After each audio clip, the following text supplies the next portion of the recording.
Assalamualaikum warahmatullahi wabarakatuh. Alhamdulillah wassalatu wassalamu ala asyrafil anbiya'i wal mursalin, amma ba'd. Alhamdulillah mga kababayan, kapatid sa Islam, purihin ang Allah, ating pasalamatan ang Allah nang dahil sa Kanya nadadagdagan pa ang ating pamamalagi dito sa mundong ibabaw. Tandaan, tayo ngayon ay naglalakad sa kalupaan, sa ibabaw ng kalupaan. At huwag nating kaliligtaan na darating ang panahon na hindi na tayo naglalakad dito sa ibabaw ng kalupaan, pagkos sa ilalim na tayo ng kalupaan. So alhamdulillah, binibigyan pa tayo ng Allah ng mga pagkakataon upang gumawa ng mabubuti. Akin ngayon tatalakayin ang kinalulugdan ng Allah subhanahu wa ta'ala ng mga gawain sa buwan ng Ramadan. Unang-una na dyan ang pag-aayuno. May iniulat si Imam Bukhari at Muslim sa lawikain ng mahal na Propeta Muhammad SAW na hadis qudsi. Qala Allah, sinabi nanggaling kay Abu Hurairah, Qala Allah, kullu amali bani Adam. Sinabi ng Allah, lahat ng gawa ng anak ni Adan lahu sa kanya, illa siyam, maliban lamang sa pag-aayuno. Fa innahu, katotohanan ang pag-aayuno, li sa akin, sabi ng Allah, wa ana ajzibih, at ako rin ang maggagantimpala. Wasiyamu junnatun, ang pag-ayuno ay isang kalasag. Wa idha kana yawmu sawmi ahadikum fala yarfat, at pag may isang araw na may nag-ayuno sa inyo, huwag siyang magsasalita ng mga malalaswa o di kaya magsalita ng masasama. Wala yaskhab, at huwag siyang magsisigaw. Fa in sabahu ahadun aw qatalahu falyaqul inni mru'un sa'im. Pag may nangut siya sa kanya at hindi kayo makipag-away sa kanya, sabihin niya, katotohanan ako ay nag-aayuno. Walladhi nafsu Muhammadin biyadihi la khulufu fammis sa'im atyabu indallahi min rihil misk.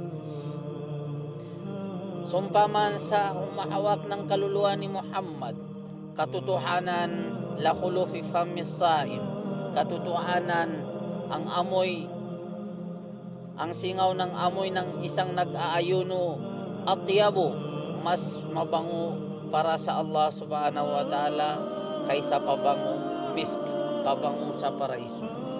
Lis-saimi farhatan, makakamit ng ang isang nag-aayuno ang dalawang kasiyahan. Yafrahuhuma, siya ay masisiyahan sa dalawa na yun. Idha aftara, pag siya ay kumain na, nag-iftar na siya, fariha. Wa idha laqiya rabbahu, at pag siya ay nasilayanan niya ang kanyang Panginoon, siya ay masisiyahan bisawmihi, dahil sa gantimpala ng kanyang pag-aayuno. Subhanallah, ang salawikain na ito ng mahal na sugo ng Allah, marami tayong mapupulot na aral. Isa na dyan, ang lahat pala ng gawa ay sinabi dito ng Allah subhanahu wa ta'ala, ang pag-ayuno ay sa akin yan. Bakit sinabi ng Allah? Kasi yung ibang gawa tulad ng pagdarasal, paghahaj, pagkakawang gawa, hindi malayong mahaluan ng riya, pagpapakitang tao. Ngunit ang isang nag-ayuno sa tanghaling tapat, gutom na gutom, pwede niyang isara ang kanyang pinto at kumain ng kumain, pero hindi niya yung ginagawa dahil alam niyang pinagmamasdan siya ng Allah. So ang pag-ayuno, malayo sa riya, malayo sa pagpapakitang tao. Talagang isang nag-ayuno, pag naglampasan na yung pag-ayuno, talagang sa Allah lamang ang kanyang pag-ayuno. Subhanallah. At ang kinalulugdan ng Allah subhanahu wa ta'ala na mga gawain din ay tulad na lang ng pagdarasal sa gabi, qiyamul layl, qiyamut tahajjud. Sinabi ng mahal na sugo ng Allah, man qama Ramadan, kung sino man ang magdasal sa gabi sa buwan ng Ramadan, imanan, na may pananampalataya, wahtisaban, at inaasam-asam ang gantimpala ng Allah, ghufira lahu, ipapatawad sa kanya ng Allah, ma taqaddama min dhanbihi, ang mga nauna niyang mga kasalanan. Subhanallah. Mga kababayan, mga kapatid sa Islam, ang isa ring kinalulugdan ng Allah subhanahu wa ta'ala na gawain, kanais-nais na gawain sa buwan ng Ramadan ay ang pagbabasa ng Quran. Syahru Ramadan alladhi unzila fihi al-Quran. Ang buwan ng Ramadan, yan ang buwan na inibaba ng Allah ang kasulatan, ang Quran. Ang buwan ng Ramadan ay buwan ng Quran. So kaya paramihin natin mga kababayan, kapatid sa Islam, ang pagbabasa ng Quran. Ang Quran, ang sabi ng mahal na sugo ng Allah subhanahu wa ta'ala nang galing kay Abi Umama al-Bahili, qala Rasulullah sallallahu alaihi wasallam, sinabi ng mahal na sugo, iqra'ul Quran, basahin niyo ang Quran, fa innahu ya'ti, katotohanan ang Quran ay darating na magliligtas, syafi'an yawmal qiyamah, magliligtas siya, darating siya sa kabilang buhay, sa paghuhukom, na ililigtas niya li sahibihi, ililigtas niya yung nagbabasa sa kanya. So ugaliin po natin magbasa ng Quran, dahil yan ay darating sa kabilang buhay upang tayo ay iligtas. Subhanallah. Ala bi dzikrillahi tatma'innul qulub. Sabi ng Allah subhanahu wa ta'ala, tandaan, ang makakamit natin yung mataimtim na pamumuhay, mataimtim na puso, yan ay parating natin gugunitain ng Allah subhanahu wa ta'ala. Paano natin gugunitain ng Allah subhanahu wa ta'ala? Paramihin natin ang pagbasa ng Quran. Ang sabi pa ng mahal na propeta Muhammad sallallahu alaihi wasallam sa ibang salawikain niya,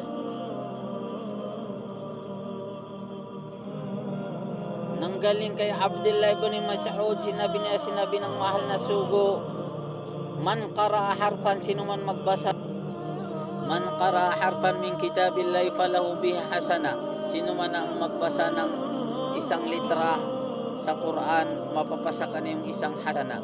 Wal hasanatu bi ashri amthaliha, at isang hasana katumbas ng 10 hasana. La aqulu alif lam mim harfun, hindi ko sasabihin, sabi ng mahal na sugo, ang alif lam mim ay isang litra. Walakin alifun harf, bagkus ang alif ay isang litra. Walamun harfun, ang lam ay isang litra. Wa mimun harfun, ang mim ay isang litra. Subhanallah, ang isang tao magbasa lang ng alif lam mim, may katumbas na 30 hasana. Subhanallah. Ano ang hasana? Ang hasana, napakahalaga po mga kababayan, kinakailangan natin sa kabilang buhay. Libutin mo man ang iyong kamag-anak, tao sa kabilang buhay, walang magbibigay sa ng isang hasana. Ang isang hasana, napakahalaga po, hindi po mabibili ng bilyon-bilyon ang isang hasana lamang po, mga kababayan, kapatid sa Islam. So ngayon nandito tayo sa mundo, ito ang Darul Amal, ito ang lugar kung saan magtatanim tayo ng mga gawaing mabuti. Ano pa ang mga kinalulugdan ng Allah subhanahu wa ta'ala na gawain sa Ramadan? Yan ay ang pagtutulungan, pagbibigayan, mga kapatid sa Islam. Subhanallah, ang pagtutulungan, pagbibigayan, higit natin ngayong kinakailangan, higit na kinakailangan ng ating mga kababayan, dahil nasa panahon tayo ng crisis. Subhanallah. So ang marami, darating ang buwan ng Ramadan, marami ang walang pang-iftar, walang pangkain, walang pang-sahur, walang pangkain sa madaling araw. So anong sabi ng Nabi sallallahu alaihi wasallam? Man fatara saiman, kana lahu mithlu ajrihi ghaira annahu la yanqusu min ajri saimi syai'an.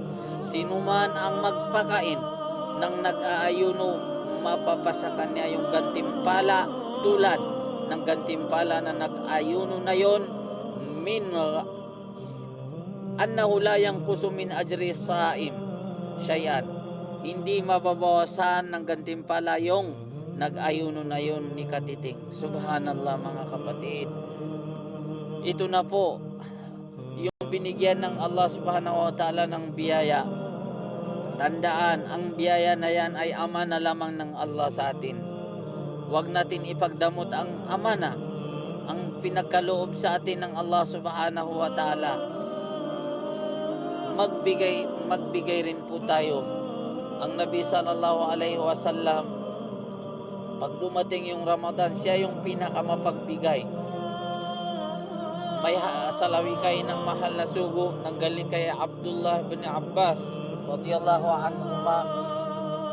Sinabi niya, kana Nabi sallallahu alaihi wasallam ajwadan nasa bil khair. Ang Nabi sallallahu alaihi wasallam, siya yung pinakamadali gumawa ng mabuti. Wa ajwadu ma yakunu fi syahri Ramadan, at siya yung pinakamapagbigay sa buwan ng Ramadan. Lianna Jibril kana yalqahu fi kulli laylatin, dahil ang Jibril pag dinadatnan niya yung mahal na sugo sa bawat gabi ng Ramadan, hanggat si Jibril ay nakahiga na, si Muhammad SAW, mahal na sugo, ay nagbabasa sa kanya ng Quran. Faida laqiyahu, pag nakita niya, pag dinatnan ni Jibril alayhi salam ang mahal na sugo, ajwada bil khair, siya yung pinaka madali gumawa ng mabuti, pinaka mapagbigay, min rihil mursala, mas mabilis pa sa angin ang paggawa ng mabuti ni Muhammad sallallahu alaihi wasallam. Subhanallah, mga kababayan, kapatid sa Islam, sinasabi natin na mahal natin ang sugo. Patunayan po natin kung minamahal natin ang mahal na sugo ng Allah, kung ano ang ginagawa ng mahal na sugo, gawin din po natin. Ngayon, marami sa social media ang nagparating na ng kung ano-anong mga challenge ng pagtutulungan. Pero 1,400 years before pa yan, nung iwanan tayo ng mahal na propeta Muhammad SAW, sinallenge na tayo ng mahal na sugo ng Allah subhanahu wa ta'ala na gumawa ng mabubuti sa ating kapwa, magbigayan, magtulungan.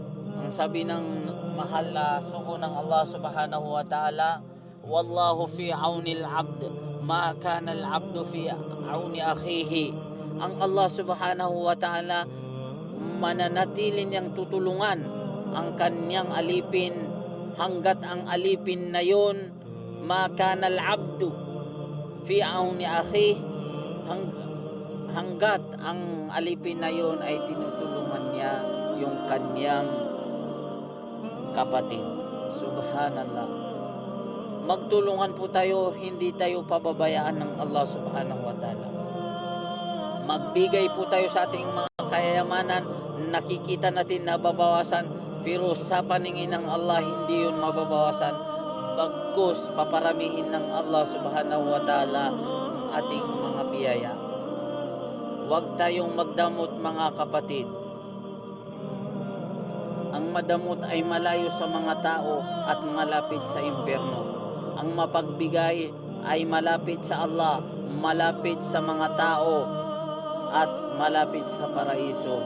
So, maging mapagbigay po tayo nang tayo ay mapalapit sa Allah subhanahu wa ta'ala, mapalapit sa paraiso, at sana ay tanggapin ng Allah subhanahu wa ta'ala ang ating mga mabuting gawa, at sana po biyayaan tayo ng Allah subhanahu wa ta'ala sa darating na Ramadan na ito ng mabiyaya, at tayo'y makapag-saum, makapag-ayuno ng mataimtim. Assalamu alaikum warahmatullahi wabarakatuh.